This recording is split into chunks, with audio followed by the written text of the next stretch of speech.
In this video, we're going to review the NRSV, the Go Anywhere Thinline Study Bible.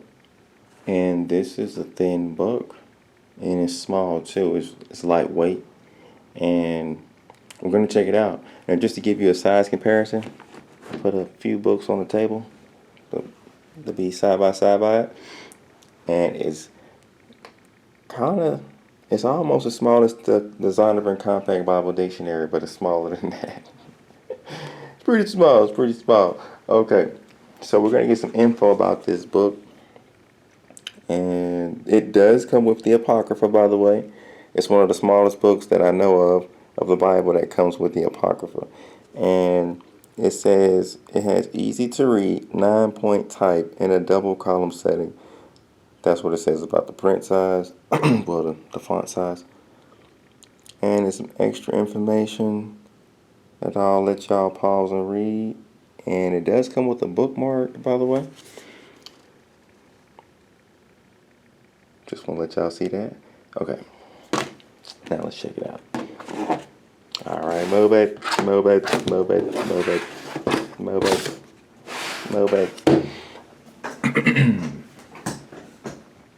Let's open up this baby. So here's the bookmark down there. At least did give you that. So, yeah, let's look at the print. So y'all can see what it looks like. From afar away, if you have trouble seeing things that's this small of size, you might have to come in closer. Like from far away, my camera, you can't see it too good on the camera, I don't think. But I can see it from far away, but it's like surprisingly the words are big enough, or I ain't gonna say big enough, but they're like big enough to where I can see them, but I prefer they would be bigger, period. But yeah, I can still see the words, but I was trying to find a Bible that would fit in my car that I could have the Apocrypha with, and this was the one I found. So here we go. So in the front, it does tell us that I think it was published by Zondervan. I think they actually published this one. We got the yep, published by Zondervan. Bam, right there. Oh. So we do have the Apocrypha. We got, how many books? 18 Apocrypha books. Should be, because it follows the NRSV. Instead of the main 15, you get 18. And you do get the good old NRSV study cross-references. So you got Josephus, cross-references to the Qumran manuscripts found at the Dead Sea. You got a lot of other stuff as well. They didn't give you as much because the book is, pretty small, but they did throw in some of that in here. I'm not going to read this part yet. I'll come back to that. So as I usually would do, I will go to Judges 18 and I'll show you verse 30 to see how they translated this. So let's check it out. So verse 30 says, Then the Danites set up the idol for themselves, Jonathan, son of Gershom, son of Moses. Yes, that's how I like to see it translated. And then it has an A next to it. We'll check that out. And then it says, And his sons were priests to the tribe of the Danites until the time the land went into captivity. So if we come to the bottom and we find the A, it says another reading is son of Manasseh. And that is true. You can check multiple translations. Some say the son of Manasseh, some say the son of Moses. Oh, right. There's a controversy behind that verse. But anyway, then I will come to second. Actually, no, I came here for another reason. So this is to show you some of the cross references at the bottom. So it is a study Bible. It's just not that great of a study Bible, but for the Bible to be this small, that's decent. Now, this is how it looks when you just let it go, because it's not a hardcover. So it could be possible that some page, yep, it does. So it will close on you. Yep, it will close. So I don't like that. Wow. So you have to press down on it, I guess. I had to push it down like that. That's so sad. I don't like Bibles like that. I think it's imitation leather. I don't know exactly what it's made out of, but yeah. And I'll go ahead and tell you this: it does have maps in the back for a small Bible. It only has a few, but it does have them in the back. They don't have any extra information in the back. It's just the maps, and that's it. So, is there anything else? I will normally go to Acts 12:4, but I'm sure they translated that right as Passover instead of Easter, because the NRSV always does that correctly, to my knowledge. And they should have a lot of the missing verses restored back to the text from the Apocrypha, such as in Sirach or Ecclesiasticus in chapter 51. I'm not sure if I verified this, but I'm going to check right now. Yep. So they have the Hebrew adds all these verses right here. Yep, that's still in there. They got all those extra verses. And what else? Psalm 145 should have the missing verse restored back into the text. Is there anything else back here that I need to see? Second Esther chapter 7 should have the 140 verses instead of 70. Let's verify it.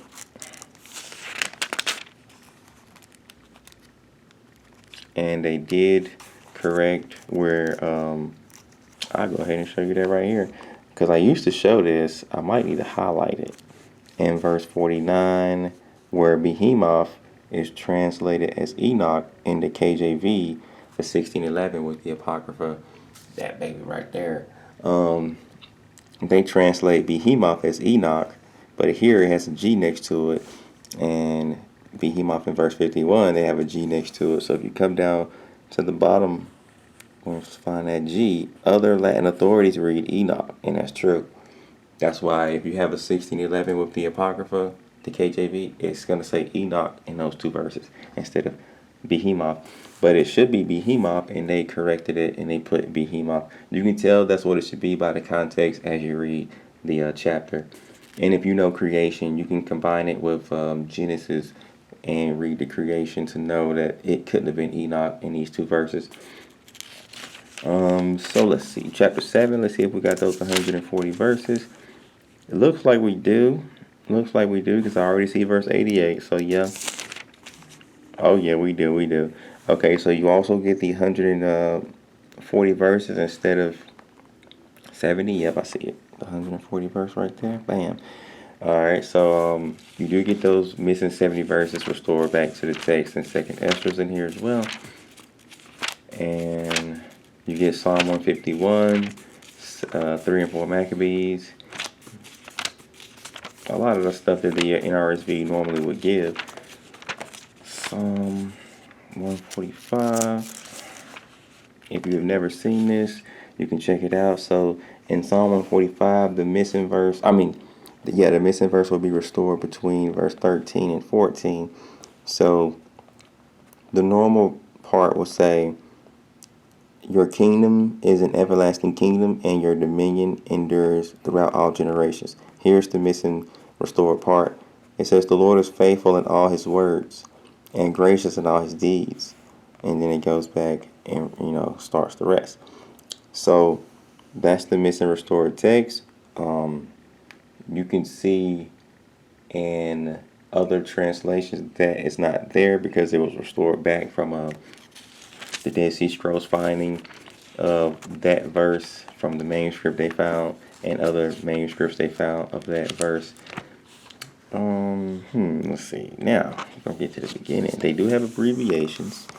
Not that important for me to show, but they're there. They're there. So then we have a little bit of a preface in here, and I won't read it all, but I assume it's some important information here because I highlighted some stuff. I'll just read some from this first page.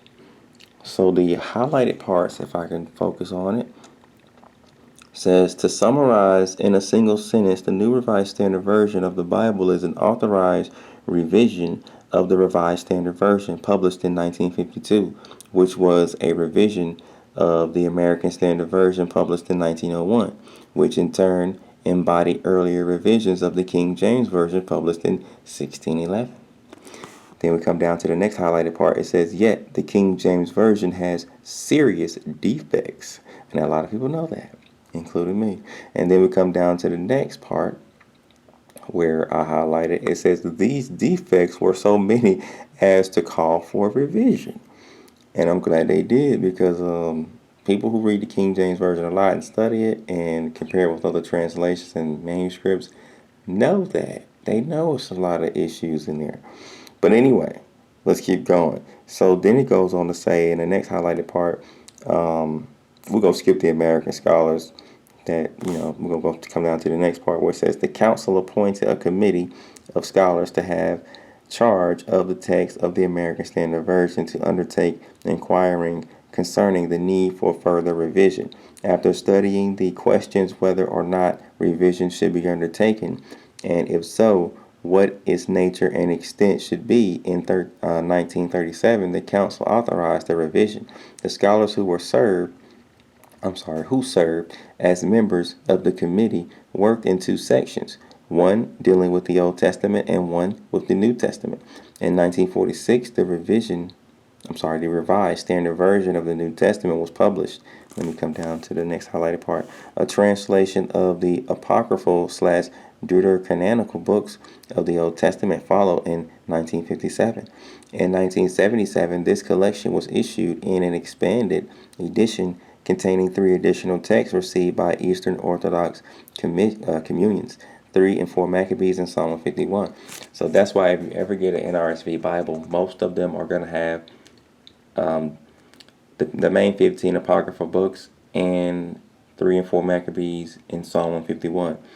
And that's why I like to get this one, the NRSV, over other Bibles with the Apocrypha, because they have way more study information and cross-references and scholarly information included with that. And they also have these extra books as well. So you not only get 15 Apocrypha books, you get 18. Or if you want to say 17 and an additional psalm, I like to get as much in as I can, so I try to get these Bibles. Now, let's keep going. So the next highlighted part says, because no translation of the Bible is perfect, and I'm glad they said that, because a lot of people do not think this way, but I do. So it says, because no translation of the Bible is perfect or is acceptable to all groups or readers, and because discoveries of older manuscripts and further investigation of linguistic features of the text continue to become available, renderings of the Bible have, let's see if I can say this word properly, proliferated. During the years following the publication of the Revised Standard Version, 26 other English translations and revisions of the Bible were produced by committees and by individual scholars, not to mention 25 other translations and revisions of the New Testament alone. One of the later was the second edition of the RSV New Testament in 1971, 25 years after its initial publication. So I'll stop right there. So it's a lot of good detailed information. So that's pretty much my review on this the Go Anywhere Compact Thinline NRSV Bible with the Apocrypha. It is a study Bible, and if you want to get the same exact one, the ISBN number is 978-0061-827211. And you can type that in on the internet or any website that sells books, and if they have it, it'll automatically pop up. And if they don't, it won't. Excuse me. But that'll help you track down the same exact book.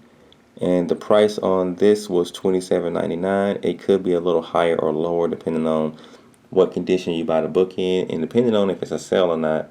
I cannot remember exactly what I paid for mine, but that's about the price that it could be. And if you get it in used condition, it could be even cheaper.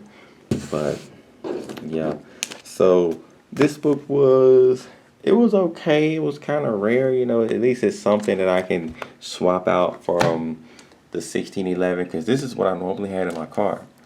I normally had the 1611 with the Apocrypha, the KJV, but I was trying to find something with the Apocrypha that was small enough to fit in my car, but was better.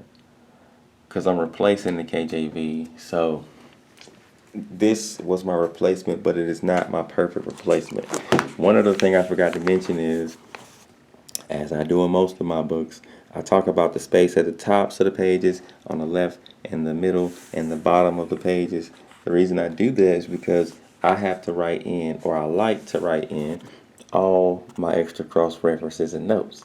And I don't have much space at the left sides and the right sides of the pages. You see that little bit of space? I could work with it, but it's so small it's kind of pointless.